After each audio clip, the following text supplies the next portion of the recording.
7 মাসের সময় মাকে দেওয়া হয় স্বাদ। কেন বলেন তো? ওই 7 মাসের সন্তানটা মাতৃগর্ভে সবকিছু বুঝতে শিখে যায় বাবা। আর মাতৃগর্ভে মা ঠিক যেমন স্বভাব চরিত্রের হবে, সন্তান ঠিক তেমন হবে বাবা। হ্যাঁ, আমরা দেখবেন অনেকেই বলি যে গর্ভে সন্তান থাকলে মাকে 5-6 মাসের পর থেকে আর পুজো দিতে নেই, এটা বলে থাকে। কোন শাস্ত্রে বিধান আছে বলে দিতে পারবেন? কোন শাস্ত্রে কথা উল্লেখ নেই বাবা যে মাতৃগর্ভে সন্তান আসলে অনেকে বলে নখ চুল হয়ে যায়, সেই জন্য নাকি সন্তানকে যদি গর্ভে ধারণ করে তাহলে 5-6 মাসের পরে নাকি মার ঠাকুর ঘরে যেতে পারে না, পুজো দিতে পারে না। সম্পূর্ণ ভুল কথা, শুনে রাখুন। মানুষের বানানো নিয়ম এগুলো। যদি চুল নখ যদি এতটাই অপবিত্র হবে তাহলে আমাদেরকে এখন চুল নখ নেই মনে হচ্ছে?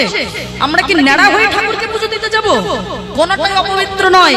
মনে করবেন এগুলো সব মানুষের বানানো কুসংস্কার ছাড়া কিচ্ছু নয়। বরং গর্ভে সন্তান থাকাকালীন মা বেশি বেশি করে পুজো দেওয়াটা বেশি দরকার, ভগবানের চরণে বেশি পড়ে থাকা দরকার। বরং টিভি সিরিয়ালকে একটু কম দেখা দরকার। কি বলেন? একটু উচিত মার প্রতিদিন ভাগবত পাঠ করা, অন্তত 2-3 পৃষ্ঠার করে হলেও ভাগবত পাঠ করাবেন, ভাগবত শোনাবেন, পড়াবেন।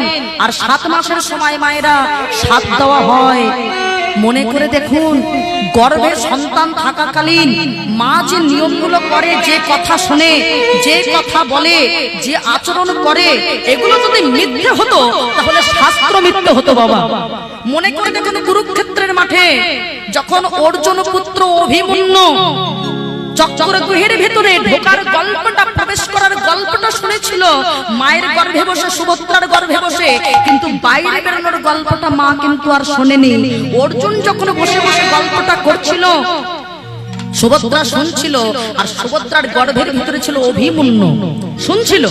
হঠাৎ শুনতে শুনতে মা সুভদ্রা যে ঘুমিয়ে পড়লো, আর কিন্তু অভিমন্যু বাকিটা আর শুনতে পায়নি বাবা। ওই জন্য যুদ্ধের মাটিতে দাঁড়িয়ে অভিমন্যু চক্রগৃহে প্রবেশ করলো, কিন্তু বাইরে বেরোনোর পথ কত মা শোনেনি, সন্তান শুনবে কি করে? শুধু তাই নয়, মনে করে দেখুন, উত্তরার গর্ভে যখন ছিল মহারাজ পরীক্ষিত, তখন বাবা বান মেরেছিল। মনে করে দেখুন, আর সেই বানকে রক্ষা করতে ভগবান 7 মাসের সময় ওই গর্ভে এসে দাঁড়িয়েছিলেন। আমরা যখন মাতৃগর্ভে থাকি আমরা কেমন থাকি? ঊর্ধ্বপদ হৃষ্টমুণ্ড, মাথাটা নিচের দিকে, পা দুটো উপরের দিকে। ওই পায়ের উপরে এসে ভগবান বাবা প্রথম এসে দাঁড়ায়, সন্তানকে দেখা দেয়। ওই জন্য দেখবেন সন্তান যখন পৃথিবীর বুকে আমরা জন্ম নেই, সদ্যজাত সন্তান, প্রথমেই সন্তানকে